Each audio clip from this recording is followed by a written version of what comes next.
வணக்கம். மக்கள் திலகம் எம்ஜிஆரை பற்றி பேசுகிறது அப்படின்னா கிட்டத்தட்ட அல்வா சாப்பிட்றது மாதிரி. அது மாதிரி எவ்வளோ விஷயங்களை சொல்லிகிட்டே இருக்கலாம். அது மாதிரி ஒரு அருமையான விஷயத்தை நான் சொல்கிறேன். உங்களுக்கு தெரியுங்களா, நடிகர் எண்ணத்தை கண்ணையா அப்படின்னு, எண்ணத்தை பார்த்து எண்ணத்தை கண்டுபிடிச்சி அப்படின்னு நான் படத்தில் பேசி அது எந்த அளவுக்கு புகழ்பெற்று அந்த பேர் எண்ணத்தே அப்படின்ற பேர் அவருக்கு வந்துச்சு அப்படின்றதெல்லாம் நமக்கு தெரியுங்களா.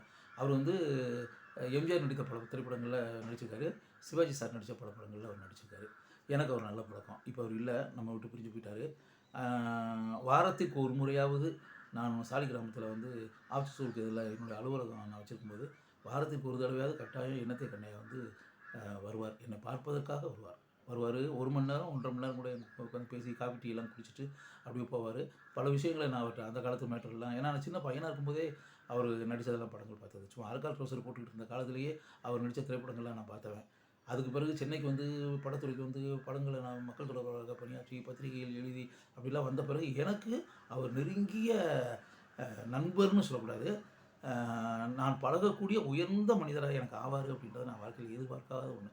வாரத்துக்கு ஒரு தடவையாவது என்னை தேடி அவர் வருவார். அதான் பெரிய விஷயம். நான் அதெல்லாம் பொக்கிஷமாக மிகப்பெரிய வரம் அப்படின்னு சொல்லி இன்றைக்கி கூட நான் நினைக்கிறேன். அவர் இல்லை, ஆனால் எண்ணத்தை கண்ணாண்ணே வந்து நம்மளை வந்து பார்த்ததுன்றதெல்லாம் எவ்வளோ பெரிய விஷயம். எம்ஜிஆர் சிவாஜி படங்களில் நடித்த மாபெரும் நடிகரான எண்ணத்தை கண்ணையா அப்படின்னு நினச்சி பார்க்குறேன். அப்போ எண்ணத்தை கண்ணையிட்ட வந்து நான் பேசிகிட்டு இருக்கும்போது நான் அவர் அண்ணன் கூப்பிடுவார். அவர் என்னோட வயசு ரொம்ப அதிகமானவர். இருந்தாலும் மரியாதைக்காக வந்து என் அண்ணன் தான் கூப்பிடுவார் அவரும் அப்படின்னு. நான் அவர்கிட்ட இப்போ பல நேரங்களில் கேட்பேன். கேட்கும்போது ஒரு நாள் கேட்டேன், ஏன்னா எம்ஜிஆர் படத்தில் அந்த கண்ணனன் காதலன் காவல்காரன் இதெல்லாம் அவர் நடித்தது. இப்போ சொர்க்கம் படத்தில் வந்து வாங்க இம்பாலா காத்திருக்கு அப்படின்னு அவர் சொல்லி அப்படியே மக்கள் மத்தியில் கைதட்டல் வாங்கினது அப்படின்னு சொல்லிட்டு பிறகுதான் வடிவேல் கூட இருந்துச்சு வரும் ஆனால் வராது அப்படின்னு எந்த அளவுக்கு போய் ரீச் ஆச்சு அப்படி இதெல்லாம் நாங்கள் பேசி சிரிச்சுக்கிட்டு இருப்போம். இதெல்லாம் பேசும்போது அவர் சிரிப்பார். அவரே பேசி கேட்பார் வடிவேல் கூட நடித்தது அந்த விஷயத்தெல்லாம். அப்படி வரும்போது நான் கேட்டேன், எம்ஜிஆர் படத்தில் வந்து எப்படிண்ணே இருந்ததெல்லாம் உங்களுக்கு அந்த வாய்ப்பு இப்படிலாம் வரும்போது சொன்னார். எம்ஜிஆர் படம் எந்த படம்னு கேட்டேன். அவங்கள ஒரு படத்தை சொன்னார். அந்த படத்தில் வரும்போது எம்ஜிஆர் அப்படியே படத்தில் நடிக்கும்போது அந்த ஸ்டுடியோ பக்கம் எண்ணத்தை கண்ணையா போயிருக்காரு. எம்ஜிஆர் வந்து கண்ணையா அங்கே வாயா அப்படின்னு வந்து இதில் நடிக்கிறாயா அந்த படத்தில், எம்ஜிஆர் நடிக்கிற படப்பிடிப்பு நடந்துகிட்டு இருக்கு, இதில் நடிக்கிறாயா நீ அப்படின்னு. அது டைரக்ஷன் வந்து பா. நீலகண்டன் அப்படின்னு. இல்லை இதுவரை நடிக்கலை, எனக்கு யாரும் கூப்பிடலை அப்படி அப்படின்னு. அப்படியா, சரி நான் டைரக்டர்கிட்ட சொல்கிறேன் இந்த படத்தில் நீ நடிக்கிறது மாதிரி நான் பார்த்துக்கிறேன் அப்படின்ற மாதிரி சொல்லி அந்த படத்தில் சீரியஸ் என்னது எனக்கு கேரக்டரே கிடையாது. படமே வந்து எடுத்து படப்பிடிப்பு நடந்துக்கிட்டு இருக்குது. அதுக்கு பிறகு எம்ஜிஆர் வந்து டைரக்டர் பா. நீலகண்டன் சொல்லி எண்ணத்தை கண்ணையாவுக்கு இந்த படத்தில் வந்து நல்ல கேரக்டர் கதாபாத்திரம் கொடுக்கணும் அப்படின்ற மாதிரி சொல்லி எம்ஜிஆர் சொன்னதுனால ஒரு கதாபாத்திரத்தை உருவாக்கி எண்ணத்தை கண்ணையாவுக்கு கொடுத்து எண்ணத்தை கண்ணையா அந்த படத்தில் நடிச்சிருக்காரு. யோசித்து பாருங்கள். இதெல்லாம் வந்து அப்போ ஏதாவது இப்போ எண்ணத்தை கண்ணையாவுக்கு படத்தில் வந்து ஒரு ரோல் நடிச்சு எண்ணத்தை கண்ணையா நடிச்சிருந்தா விஷயம் வேறு, கதாபாத்திரமே கிடையாது. எண்ணத்தை கண்ணையாவுக்கு வந்து எம்ஜிஆர் சொல்லி ஒரு வாய்ப்பு கிடைக்கணுன்றது என்ன ஒரு கட்டாயமா? யோசிச்சு பாருங்கள். எவ்வளோ பெரிய விஷயத்தை எம்ஜிஆர் செஞ்சுருக்காரு. அதாவது உன்னதமான விஷயம். அது அவரே ரொம்ப பெருமையாக சந்தோஷமாக என்கிட்ட சொன்னார். அவர் எனக்கு இதில் என்ன கேரக்டரே இல்லைண்ணே, அது பிறகு எம்ஜிஆர் வந்து அவர் வந்து அவராக சொல்லி டைரக்டர் நான் சொல்கிறேன் அப்படின்ற மாதிரி சொல்லி எனக்கு அந்த கேரக்டரை உருவாக்கி கொடுத்து என்னை அந்த படத்தில் நடிக்க வச்சார் அப்படின்றது ஒன்று. அதுக்கு பிறகு வேறு ஒரு படம், அந்த படத்தில் அதுவும் எம்ஜிஆர் நடிக்கக்கூடிய படம் தான். அந்த படத்தில் வந்து கண்ணையா நடிக்கிறார், கமிட் ஆயிடுச்சு. அது ஷூட்டிங் அப்படி இப்படின்ற சில இது வரும்போது எம்ஜிஆர்கிட்ட இந்த விஷயத்த சொல்லிடலாம் அப்படின்ற மாதிரி. என்ன பிரச்சனைனா இவங்க ஷூட்டிங் திடீர்னு எம்ஜிஆர் கூட காம்பினேஷன்ற மாதிரி எண்ணத்தை கண்ணையாவை வச்சு கூப்பிட்டுட்டாங்க. அதுக்கு முன்னாடி அவர் வேறு ஏதோ படத்தில் கமிட் ஆகி காம்பினேஷன், நிறைய பேர் காம்பினேஷன் அதில் எண்ணத்தை கண்ணையா இருக்காரு. அது ஆல்ரெடி அவங்க டேட்டெல்லாம் வாங்கிட்டாங்க. இவர் சம்மதிச்சார், கொடுத்தாச்சு. கொடுத்து அது படப்பிடிப்பு நடக்க போகிற நிலை அப்படி சொன்னாங்க. இன்னும் 2 நாள் படப்பிடிப்பு அது நடந்துகிட்டு இருக்க படம், அண்டர் ப்ரொடக்ஷன் இருக்கக்கூடிய படம். இப்போ திடீர்னு வந்து அப்படியே இப்போ வந்து எம்ஜிஆர் கூட காம்பினேஷன் சீன் இருக்குது, உங்களுக்கு ஷூட்டிங் இருக்குது அப்படின்னா இவருக்கு என்ன பண்ணுறதுன்னு தெரியல. எப்படி இது எம்ஜிஆர் படம், எம்ஜிஆர் படத்தில் ஏற்கனவே நடிக்கவும் செஞ்சுட்டோம், கண்டினியூட்டி இப்படி ஒரு சிக்கல் இருக்குது. ஆனால் வேறு ஒரு படம்னா அதுலேயும் நடிச்சிட்டோம், அது படம் ஃபுல்லாகவே வரக்கூடிய கேரக்டர். நம்மளோட காம்பினேஷனே 10 ஆர்டிஸ்ட்டு 15 ஆர்டிஸ்ட் படம் ஃபுல்லாக வர்றாங்க, அதில் நம்மளும் ஒரு ஆள். இன்னையா இடத்த பண்ணுறது. அவங்க ஏற்கனவே 1 மாதம் 2 மாதம் முன்னாடி கழிச்சிட்டு வாங்கிட்டாங்க. இது திடீர்னு இப்போ வந்து எம்ஜிஆர் படத்தில் வந்து நமக்கு வந்து அந்த நடித்த சீனில் ஏற்கனவே நடிச்சிங்களா அதனுடைய கண்டினியூஷன் வந்து வரோம் அப்படின்ற மாதிரி எம்ஜிஆர் கழிச்சிட்டு கொடுத்துட்டாரு அப்படின்னு.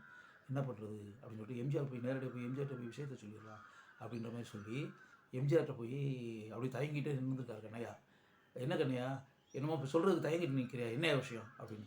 இது மாதிரி ஒரு மேட்ரு, அது என்ன பண்ணுறதுன்னு எனக்கு தெரியலண்ணே அப்படி இப்படின்னு எம்ஜிஆர்கிட்ட. எம்ஜிஆர் அப்படியா, சரி நீ ஏற்கனவே 1 மாதம் 2 மாதம் கொண்டு கால் ஷீட் அவங்க வந்து உன்கிட்ட வாங்கிட்டாங்கல்ல, அதனால் அதை பண்ணுறது தான் கரெக்டு.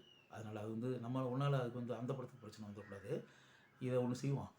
நான் வேணா அது எப்போ உனக்கு அது முடியுதுன்னு, அது ஒரு 2 நாளில் முடியும். 2 நாள் தான் என்கிட்ட வாங்கியிருக்காங்க. அது 2 நாள் அதை முடிச்சிடு.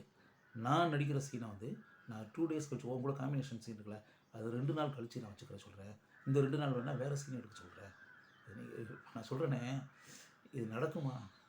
இது நடக்கக்கூடிய விஷயமா? யோசித்து பாருங்கள். எம்ஜிஆர் வந்து எண்ணத்தை கண்ணையாவுக்கு எந்த பிரச்சனையும் வரக்கூடாதுன்றக்காக தான் நடிக்கக்கூடிய காட்சியை வந்து வேறு காட்சியை 2 நாள் படமாக்கிறோம். உன் கூட காம்பினேஷன் இருக்கக்கூடியதை வந்து 2 நாள் கழித்து வச்சுக்கலாம் அப்படின்ற மாதிரி எம்ஜிஆர் சொல்லிவிட்டு, அதனால் நீ அந்த படத்தில் போய் நடி அப்படின்ற மாதிரி சொல்லிட்டு டைரக்டர்கிட்ட ப்ரொடியூசர்கிட்ட சொல்லிட்டு எண்ணத்தை கண்ணையா காம்பினேஷனில் நான் நடிக்கக்கூடிய சீன் வந்து 2 டேஸ் கழித்து வச்சுக்கோங்க அப்படின்ற மாதிரி சொல்லிவிட்டு 2 நாட்கள் கழித்து அந்த படத்தோட படப்பிடிப்பு முடித்து விட்டு எண்ணத்தை கண்ணையா வந்த பிறகு எம்ஜிஆருடன் எண்ணத்தை கண்ணையா இணைந்து படமாக்கப்பட வேண்டிய காட்சிகள் நடித்திருக்கிறார். எம்ஜிஆர் வந்து எண்ணத்தை கண்ணையாக்காக தன்னுடைய கால் ஷீட்டை அட்ஜஸ்ட் செய்திருக்கிறார். யோசித்து பாருங்கள். இதெல்லாம் வந்து நீங்கள் சொன்னால் கூட எண்ணத்தை கண்ணையா நான் சொல்லும்போது என்னால் என்னென்ன இப்படிலாம் நடக்குமாண்ணே, ஏன்னா உங்களுக்காக இப்போ இல்லைன்னா அந்த கேரக்டர் வேணால் அப்படி மாற்றி விட்டுருங்க, அந்த கேரக்டர் இல்லாத அளவுக்கு பண்ணி விட்டுருங்கன்றது சொல்கிறதுக்கு எவ்வளோ நேரம் ஆகும்? யோசித்து பாருங்கள். எம்ஜிஆர் எப்படிப்பட்ட ஒரு உத்தமமான மனிதர். அவருக்கு ஆக்சுவலாக பார்த்தா இந்த மாதிரி விஷயங்கள்லாம் அவர் வந்து எந்த அளவுக்கு மிக அருமையாக ஹேண்டில் செய்திருக்கிறார் அப்படின்ற தான் அவர் மேலே மிகப்பெரிய மரியாதை மதிப்பு எனக்கு உண்டாகுது. இந்த விஷயத்தை என்கிட்ட சொல்லும்போதே நான் வந்து ஏன்னா என்னண்ணே இப்படிப்பட்ட ஒரு காரியம்லாம் எம்ஜிஆர் என்னண்ணே எப்படிண்ணே இதெல்லாம் உண்மையாகவே இப்போ வந்து ஒரு பக்கம் அவரை பற்றி நினச்சி பார்க்கும்போது உண்மையாக பெருமையாக இருக்குண்ணே. உண்மையாகவே என்னால் நம்பவே முடியல. ஆனால் வந்து அவரை மேலே வந்து அவர் எண்ணத்தை இருக்கும்போதே ஆக்சுவலாக என்கிட்ட சொல்லும்போது எம்ஜிஆர் இறந்துட்டார் ஆல்ரெடி. அப்போ நான் சொன்னேன், இன்றைக்கி அவர் இல்லை, அப்படி இல்லாமல் இருக்கும்போது அவருடைய பெருமையை பற்றி நம்ம 2 பேரும் பேசிக்கிட்டு இருக்கோம். உண்மையாகவே எனக்கு வந்து இதை கேட்கும்போது ரொம்ப சந்தோஷமாக இருக்குண்ணே. இந்த மாதிரி எண்ணத்தை என்கிட்ட பேசும்போது அப்படி என்னை சுற்றி நிறையா ஜேர்னலிஸ்ட் நிறையா பேர் உட்காந்துருந்தாங்க. என்ன ஜேர்னலிஸ்ட் நிறையா பேர் வந்து பார்ப்பாங்க டெய்லி. ஒரு 20-25 ஜேர்னலிஸ்ட் அப்படியே சூழ அதுக்கு மத்தியில் தான் நான் உட்காந்து அப்படின்ற மாதிரி ஒரு காலம். அப்படிலாம் நான் பத்திரிகைகள் பணியாற்றி கொண்டு படத்துறையில் பணியாற்றி கொண்டு இருந்த காலத்தில் இருந்தது. அப்படிங்கும்போது சுற்றி எண்ணத்தை கண்ணையா பேசும்போது ஒரு 10-15 ஜேர்னலிஸ்ட் சுற்றி உட்காந்துருந்து எண்ணத்தை கண்ணையா என்கிட்ட சொன்னதை அவங்களும் எல்லாருமே கேட்டாங்க. கேட்கும்போது எல்லாருடைய முகத்தையும் பார்க்கும்போது அப்படியே எம்ஜிஆரை எந்த அளவுக்கு மதிப்புடனும் மரியாதையுடனும் அவர்கள் மனதில் நினைத்தார்கள்ன்றதை அவங்களுடைய முகத்தில் இருந்த பிரகாசமே எனக்கு காட்டியது. அது எம்ஜிஆருடைய இந்த உயர்ந்த குணம் அப்படின்ற ஒரு விஷயத்தில் அது வந்து உங்கள்கிட்ட நான் கட்டாயம் சொல்லணும்னு சொல்லிட்டு ஆசைப்பட்டேன். அதற்காக இங்கு நான் கூறுகிறேன்.